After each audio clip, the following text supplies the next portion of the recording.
For butter lamps, and you will notice here that I have, it's actually what I would call a surgical cotton wool. This is not cotton wool that you would normally use for cosmetics or for your face, and the reason being is sometimes they're pressed pads and it's very difficult to get fine cotton wool from that. It can be clumpy and it can be too bleached. Sometimes the cotton wool affects how the ghee will burn. So it's important to use a fine cotton wool. So you'll see this is actually for dressings. This is what you would find in a hospital. So I actually got this from a pharmacy. Yeah, it's not a regular pressed cotton ball. So I think you call that here in the US, or like a facial cotton pad. You can use it for emergency, but it won't work so well.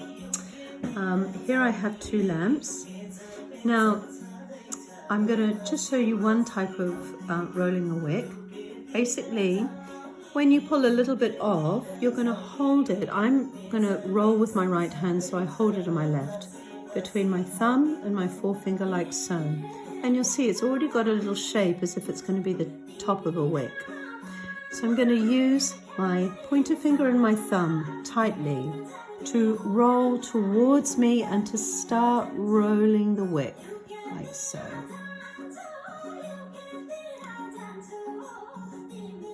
Keep rolling. Now you'll see as you go further down, it gets a bit chubbier.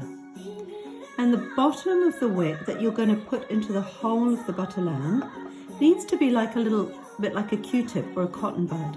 It needs to be round and firm, so that it's not going to collapse as a butter lamp when you light it, or when you pour the wick in, when you pour the ghee in, sorry. So it's starting to look like that at the base. It's like a tree, so that's the root and that at the top. I can tell you that's already going to be too fine for burning. So I'm going to get a little bit more cotton wool, not too much. And I'm just going to add a little bit to the top so that it will burn nicely. Some people make big wicks, some people make thin wicks, and it depends on where you're burning your lamp. If they're outdoors or under air conditioning, you need a thick wick if it's in the wind. Okay, like so. It's tight. It's fine at the top, and it's got a sort of cotton type or Q-tip type base. And I'm just going to see if I can put that into the hole of the butter lamp, like so. Yes. Now just see how tight it is. To me that feels a little bit loose. I'm going to put a little bit more on the bottom. Just a little to make it a bit chubbier and a bit snug. If it's too loose, it might float up when you pour the ghee. Sometimes there's actually a hole all the way through and the ghee will run through the lamp, so you end up with a lot of ghee on the table. Okay, let's try that. Better. Okay. When you're looking at it from the side, ideally the wick would be about 1 rice length above the top. That allows for lighting it, and if it's too close to the ghee, it's too hard to light, and also the flame won't be so good. Okay, so there's one. This lamp's slightly bigger than this lamp, so I'm going to do it again. Of course, practice makes perfect.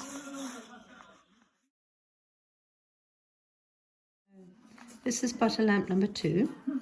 Slightly smaller, so that means you'll need slightly less cotton wool. And again, I'm just going to pull from my cotton wool here, and I'm just going to make it a little shape. Start turning. It's turning.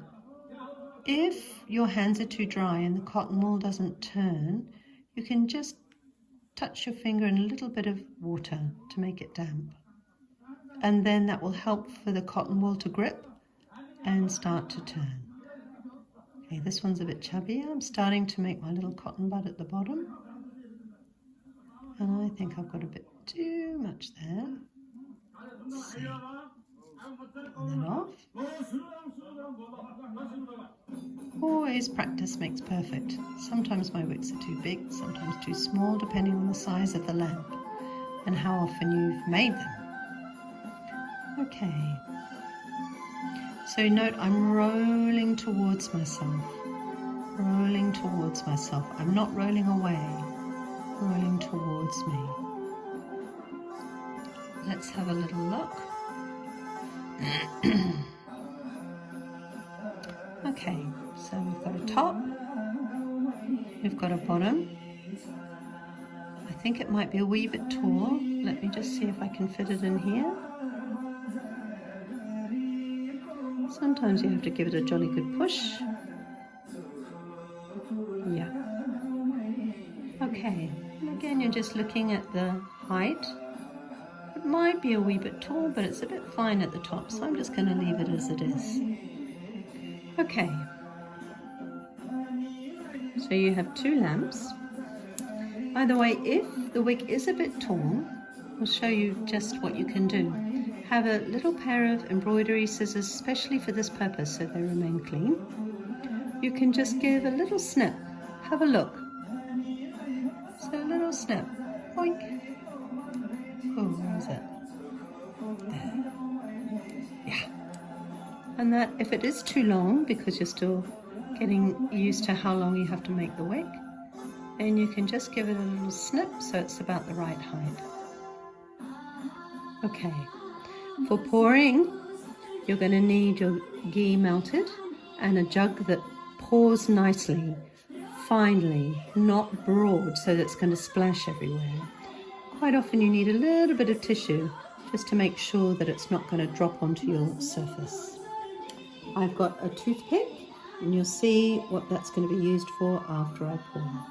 Just going to go and get the ghee, which has been melting over here.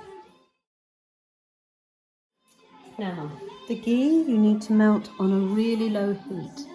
If you melt it on a high heat, actually it won't burn if you've boiled it too high. So it's going to be clear, it has a beautiful aroma, and it's not too hot. So you melt it on a low heat. Okay. Now to get the height just right, sometimes you have to get kind of close and low. So I'm going to look down and I'm going to start to pour. Notice I'm not pouring on the wick, I'm pouring to the side.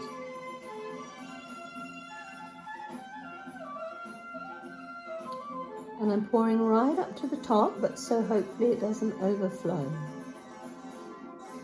Then the other one.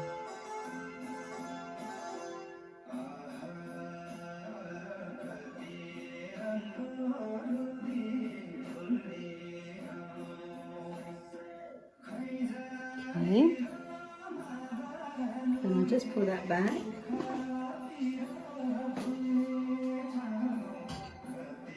Now the final thing to do is with the toothpick, ideally the wicks will be totally straight.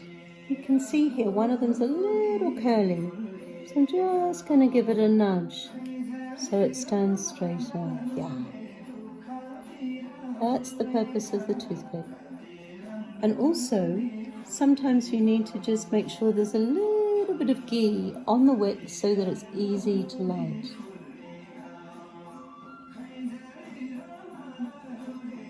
Yeah, that's it. Now ideally you'd let those sit and set here. If you're living in a hot climate or if it's summer, sometimes you very carefully need to carry it to the fridge, or if it's very, very hot, to the freezer and let it set there.